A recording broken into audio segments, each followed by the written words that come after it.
Hello, Bishop William Joensen, again, St. Anne's Chapel, our familiar home during these weeks of the coronavirus epidemic. We come to you on this fifth Sunday of Easter, the reflection focusing on John chapter 14 and the gospel that's there. This past week I headed down to Carlisle to St. Elizabeth Ann Seton Parish for the first time to meet up with Father Jim Kirby, their pastor. I used my phone GPS to get there, as I'm using a lot to get around, but it had me sitting in the parking lot. And it said the church should be here. I was like, well, there's no church. There's the Carlisle Middle School. So cars were pulling up. There was a woman on the curb with a face mask on, kind of directing things. I pulled up and said, ma'am, I'm confused. Where's the church? She said, oh, Father, you just go out the parking lot, turn right, and go about a mile down the road. You can't miss it. It's on the right there. Thank you for showing me the way. In Jesus' gospel, the apostles are a little bit disturbed, maybe a little confused, and some of them are engaging Jesus, Thomas. And when Jesus says, you can know the way. You know the way that gets where you want to go. Thomas says, how can we know the way? And Jesus says, I am the way and the truth and the life. And then he talks about that union, the Father in me and I in the Father. Well, Philip says, can you show us the Father, please? And so Thomas is fixed on the path. He's looking for the signals, the markers that'll help him get along the way. Whereas Philip is looking for that destination, that goal. Show us the Father. Both of them, in their own way, seeking the answer that is there. Some of us philosophy types would say, first you have to look to the end before you can chart the course that will get there. But Jesus' response to both of them, he enfolds both of who he is there. His response is the same. Look at me. Look at me.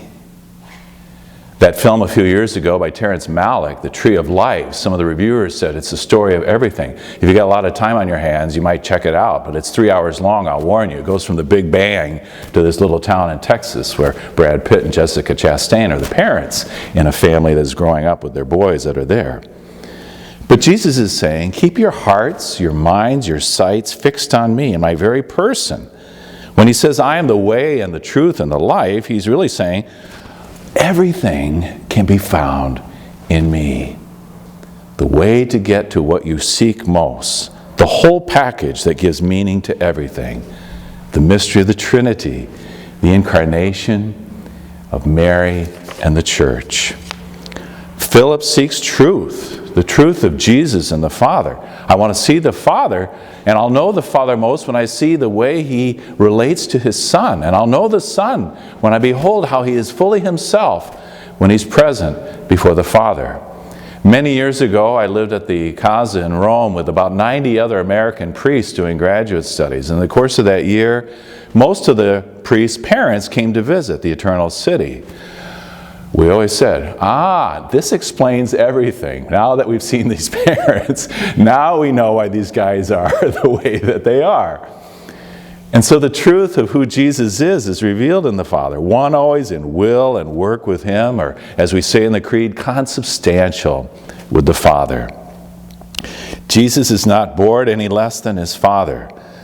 But then Jesus becomes, out of God's goodness, the way, as he takes on a body, takes on our humanity with the intercession of the woman Mary.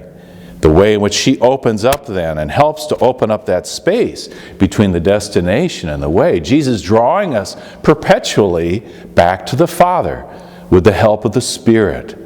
A Spirit who's not some vague general principle at work in the world. The Spirit is forever Christian. For it's ever passing through the person of Jesus and filling that space between the Father and himself. And so Jesus ceaselessly draws us as Mother Church into that place and the embrace of the Father. And as our gaze is binocular, fixed on Jesus, we see both the direction and the destination. I don't know about you. Yes, we can fix on Jesus, but it sure helps when we can reach out and ask for directions from a woman, or better yet, from many faithful women. Women that begin with Jesus' own mom, and on this Mother's Day, our own. Time back, my Some of my mom's friends asked her once a kind of hypothetical question. They say, Marilyn, if you weren't Catholic, what religion would you be? And in her feisty Irish way, she said, what kind of question is that? That's like asking me, which of my children would I give up?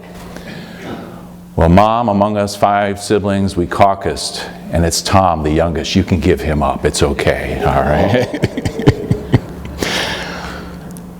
But her faith, Mom's faith there, she looked to Mary and praying the rosary and taught us how to pray the rosary.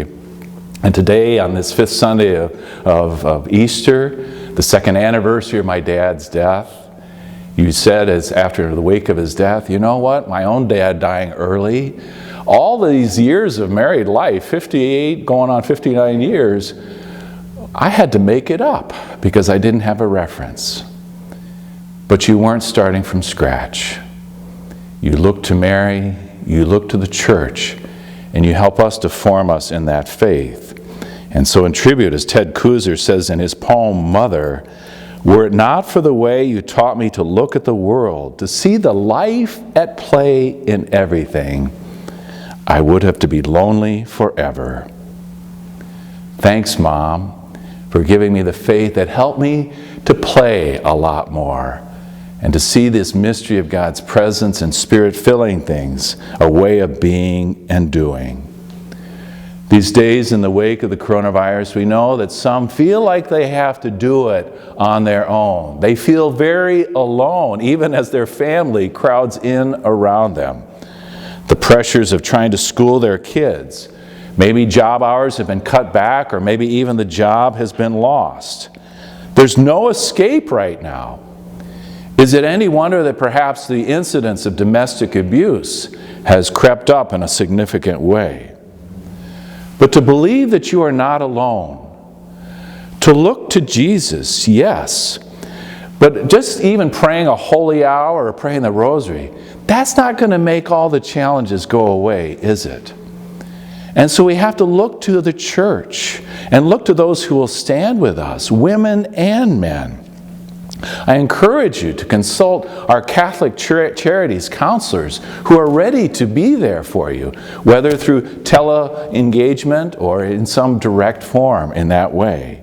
We want to support you as you go forward so that Jesus and the church can help draw you to a place, a better place, a place of peace.